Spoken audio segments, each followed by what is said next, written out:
அலைபாய இடம் கொடுத்துட்டோம், நிலையற்றவனா இருக்கும், காற்றினால் அலைப்படுகிறோம்னா அப்படிப்பட்ட மனுஷன் கர்த்தரிடத்தில் எதையும் பெற முடியாதுன்னு இருக்கு. ஜெபத்துக்கு பதில் வரணும், சூழ்நிலைக்கு பதில் வரணும், கர்த்தர் அற்புதம் செய்யணும்னா உறுதியா இருக்கணும், விசுவாசத்தில் நிற்கணும்.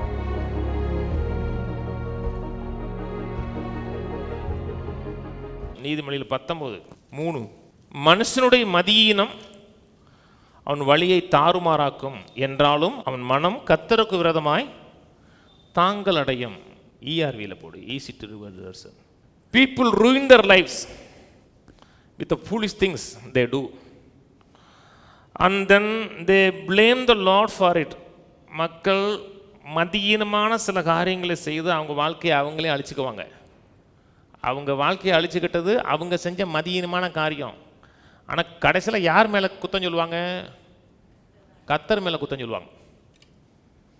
கர்த்தர் நமக்கு சத்துரு இல்லை, கர்த்தர் நம்ம சார்பில் இருக்கிறார், நமக்காக இருக்கிறார். கர்த்தர் மேலேயே நீங்கள் தாங்கள் அடைகிறீங்க, கர்த்தர் மேலேயே வெறுப்படைகிறீங்கன்னா உங்களுக்கு பதிலாக இருக்கிறவர் மேலே நீங்கள் எரிச்சல் அடைகிறீங்கன்னு அர்த்தம். அப்புறம் எப்படி பதில் வரும்? அப்புறம் எப்படி மாற்றம் வரும்? 1000 காரியங்கள் வந்தாலும் கர்த்தர் என்னை விடுவிக்க வல்லவர், கர்த்தர் இந்த பிரச்சனை வெளியே கொண்டு வருவார், இந்த சிறையிருப்பை மாற்றுவார், நிச்சயமாகவே கர்த்தரை வெளியே கொண்டு வருவார்னு நினச்சோம்னா நம்ம எரிச்சல் அடைய மாட்டோம். கர்த்தரை நம்பி திடனாக இருப்போம். எந்த ஒரு காரியமாக இருக்கட்டும், நல்லா கவனிங்க. நீங்கள் ஜெபிச்ச உடனே பதில் வராது. எந்த ஒரு காரியமாக இருக்கட்டும், நம்ம ஆமேன்னு சொன்னதிலிருந்து நம்மளோட வாழ்க்கையில் வருகிற வரை ஒரு கால அளவு இருக்குது. அந்த இடத்துல நான் எப்படி நடந்து கொள்கிறோம்? பொறுமையாக நடந்து கொள்கிறோம், கர்த்தரை நம்பி இருக்கிறோம், திடனாக இருக்கோம்னா பதிலை பெறுவோம். எந்த நேரத்தில் நம்ம பொறுமையை இழக்கிறோமோ அந்த நேரத்தை விசுவாசத்தை இழந்துட்டோம்னு அர்த்தம். பொறுமை முடிஞ்சிருச்சுன்னா விசுவாசம் முடிஞ்சிருச்சுன்னு அர்த்தம். வாசிப்போம்.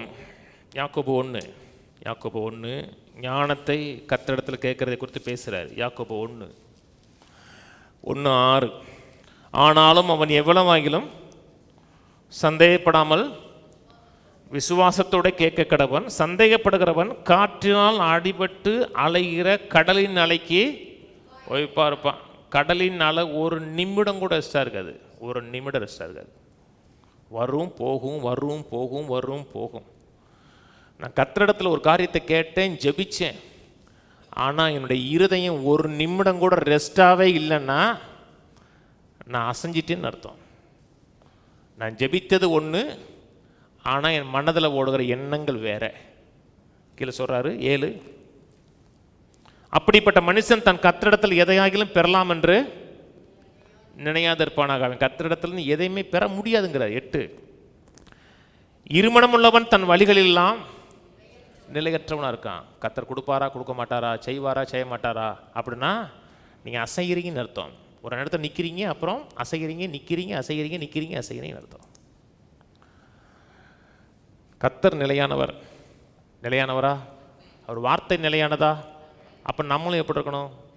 நிலையாக தான் இருக்கணும். ஜெபிச்சிட்டோம்னா உறுதியாக நின்றணும். கர்த்தர் ஒரு நிலையானவர், வார்த்தை நிலையானதுன்னா நானும் நிலையாயிடணும். ஜெபிச்சேன், கர்த்தர் ஜெபத்தை கேட்டிருக்கிறாரு, நிச்சயமாக பதில் கொடுப்பாரு. வியாதியிலேருந்து வெளியே கொண்டு வருவார், கடலேருந்து வெளியே கொண்டு வருவார். டாக்டரே கெட்ட ரிப்போர்ட் சொன்னால் கூட நான் சாகாமல் பிழைத்திருந்த கர்த்தருடைய செய்கையை விவரிப்பேன், நீடித்த நாட்களை என்னை திருப்தியாக்கி அவரோட ரட்சிப்பை நான் காண்பேன். அப்படி இருந்தீங்கன்னா உங்களுக்கு இருதயம் ஃபிக்ஸ் ஆயிடுச்சுன்னு அர்த்தம். கர்த்தர் பிரச்சனைகளை ஃபிக்ஸ் பண்ண நினைக்கிறீங்களா? இல்லைங்க, கர்த்தர் உங்கள் வாழ்க்கையில் பிரச்சனைகளை ஃபிக்ஸ் பண்ணணும், சரி பண்ணணும்னு நினைக்கிறீங்களா? அப்படின்னா உங்கள் இருதயம் முதல்ல ஃபிக்ஸாக இருக்கணும். கர்த்தரை நம்பி ஃபிக்ஸாக இருக்கணும், உறுதியாக இருக்கணும். அவர் சொன்னார்னா செய்வார். ஏன்னா எல்லாவற்றையும் கிரியேட் பண்ணவர், சிருஷ்டித்த கர்த்தர். அப்படி நினைங்கன்னா கட்டாயம் வேலை செய்யும். அலைபாய இடம் கொடுத்துட்டோம், நிலையற்றவனாக இருக்கும், காற்றினால் அலைப்படுகிறோம்னா அப்படிப்பட்ட மனுஷன் கர்த்தரிடத்தில் எதையும் பெற முடியாதுன்னு இருக்கு. ஜெபத்துக்கு பதில் வரணும், சூழ்நிலைக்கு பதில் வரணும், கர்த்தர் அற்புதம் செய்யணும்னா உறுதியாக இருக்கணும், விசுவாசத்தில் நிற்கணும். என்னைக்கு அசைகிறோமோ அந்த நிமிடமே விசுவாசம் போயிடுச்சுன்னு அர்த்தம். இந்த வேதம் சொல்லுகிறது, விசுவாசம் இல்லாமல் தேவனுக்கு பிரியமாயிருப்பது கூடாத காரியம். விசுவாசம் மட்டும்தான் பிரியப்படுத்துகிறது, பயமும் கவலையும் தேவனை பிரியப்படுத்தாது. நம் யாக்கோபு 1 இருக்கிற மனுஷன் மாதிரி வாழக்கூடாது, சங்கீதம் 112 இருக்கிற மனுஷன் மாதிரி வாழணும். கவலைப்படும் போது என்ன நடக்குங்க? என் இருதயம் சோர்ந்துருங்க, இருதயம் சோர்ந்துருச்சுன்னா இருதயத்தில் தான் விசுவாசம் வேலை செய்யக்கூடிய இடமே இருதயம் தான். அங்கே அசைஞ்சிருச்சு, அங்கே அப்படியே ஆடிருச்சுன்னா அற்புதம் நடக்காது.